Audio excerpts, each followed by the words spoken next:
ओम शांति। पिछले एपिसोड में हमने कुछ तथ्य प्रस्तुत किए थे जो यह बताते हैं कि शास्त्रों के रहस्यों को ठीक तरह समझा नहीं गया है और शास्त्रों में बहुत सारी मिलावट हो गई है और बहुत कुछ मिस भी हुआ है। तभी तो शास्त्र पढ़ने के बाद भी आज भी लोग यही गाते हैं कि असतो मां सद्गमय, अर्थात मुझे असत्य से सत्य की ओर ले चलो। तो आइए अब सत्य को आपके सामने रखते हैं। वास्तव में जिस महाभारत युद्ध की बात गीता में की गई है, उसी महाभारत के युद्ध को ही बाइबल में द होली वॉर कहा है, जो शैतान और फरिश्तों के बीच दिखाया गया है। इस्लाम में उसी को जिहाद कहा है, जो अच्छाई और बुराई के युद्ध का परिचायक है। तो इससे हमें यह पता चलता है कि अच्छाई और बुराई के खेल को मनोरंजक रूप देने के लिए लेखक ने गीता में संवाद शैली का प्रयोग करते हुए मानवता को एक बहुत ही अच्छा संदेश दिया था। लेकिन कालांतर में मनुष्यों ने उसे हूबहू मान लिया, जिस कारण गीता ज्ञान का स्वरूप ही बदल गया। गीता में परमात्मा कहते हैं, हे पार्थ, मैं निराकार हूँ, मुझे इन चर्म चक्षुओं द्वारा नहीं देखा जा सकता। मेरा जन्म दिव्य और अलौकिक है। मुझे कोटों में कोई में भी कोई पहचानते हैं। मैं अजन्मा हूँ, मैं अकर्ता हूँ, मैं अभोक्ता हूँ, मैं अकाल मूर्त हूँ। अब आप खुद ही सोचिए, श्री कृष्ण तो शरीरधारी देवता हैं। उन्हें इन चर्म चक्षुओं द्वारा देखा भी गया।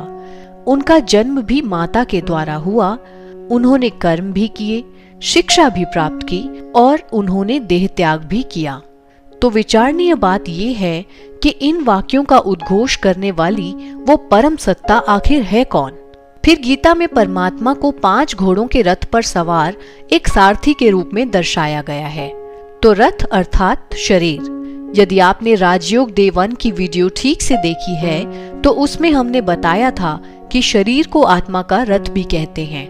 तो 5 घोड़ों वाला रथ अर्थात 5 कर्मेंद्रियों वाला शरीर। वास्तव में गीता का ज्ञान के सागर निराकार परमात्मा शिव के द्वारा अति धर्म ग्लानि के समय पर दिया गया था। श्री कृष्ण की आत्मा पुनर्जन्म लेते लेते कलयुग के अंत में पहुंचकर एक अति साधारण मनुष्य के रूप में जन्म लेती है और इसी साधारण मनुष्य की वृद्ध अवस्था में निराकार परमात्मा शिव ने उनके तन में प्रवेश होकर उन्हें प्रजापिता ब्रह्मा नाम दिया और उनके मुख द्वारा ही गीता का ज्ञान दिया। इसीलिए सत्यनारायण की कथा में गाते भी हैं, बूढ़ो ब्राह्मण बनकर कंचन महल दियो, अर्थात परमात्मा बूढ़े ब्राह्मण के तन में प्रवेश होकर ही कंचन महल अर्थात स्वर्ण युग की रचना करते हैं। क्योंकि निराकार परमात्मा का खुद का शरीर नहीं है, इसलिए ज्ञान सुनाने के लिए उन्हें मनुष्य तन का आधार लेना पड़ता है। फिर यही प्रजापिता ब्रह्मा आगे चलकर पुनः श्री कृष्ण बनते हैं। तो बस यही अंतर रह गया कि ज्ञान दिया था श्री कृष्ण के पूर्व जन्म के शरीर के द्वारा और मान लिया गया कि श्री कृष्ण के द्वारा ही दिया गया। परमपिता परमात्मा शिव ने प्रजापिता ब्रह्मा के तन में प्रवेश होकर मनुष्य आत्माओं को गीता ज्ञान दिया था और सत्य धर्म की स्थापना की थी। उस समय कलयुग का अंत था और अब फिर से वही समय चल रहा है। अति धर्म ग्लानि का समय द्वापर नहीं कलयुग होता है, जो आज हम सभी अपनी आंखों से देख भी रहे हैं। इसलिए परमात्मा का दिव्य अवतरण भी संगम युग के समय होता है। संगम युग पर ही वो गीता ज्ञान देकर मनुष्यों का कल्याण करते हैं। उसके बाद कलयुग का महाविनाश होता है।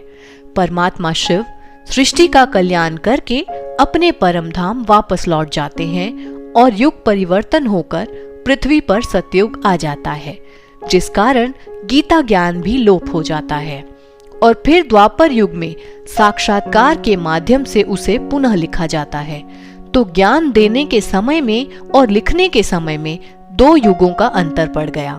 यही कारण है लिखने वालों से काफी बातें छूट गई हैं। महाविनाश के पश्चात श्री कृष्ण ही नई सतयुगी दुनिया के प्रथम राजकुमार बनते हैं। तो अब प्रश्न ये उठता है कि श्री कृष्ण को सतयुग में कैसे माने। इस बात को थोड़ा गहराई से समझते हैं।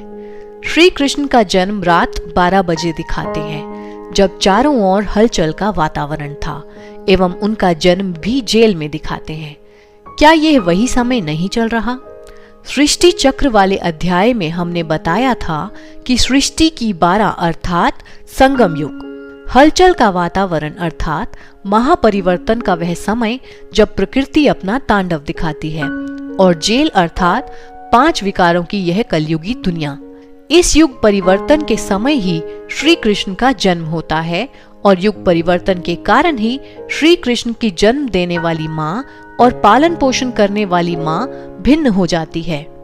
फिर आप देखिए कि श्री कृष्ण को सभी 16 कला संपूर्ण कहते हैं। 16 कला संपूर्ण का मतलब होता है 100% परफेक्ट। तो यह 16 नंबर परफेक्शन की डिग्री है। जैसे कहते भी हैं 16 आने सच। तो ऐसा संपूर्ण देवता सृष्टि चक्र में उसी समय होना चाहिए जब प्रकृति भी संपूर्ण सतो प्रधान हो। तो वह काल सतयुग के आदि का ही काल है।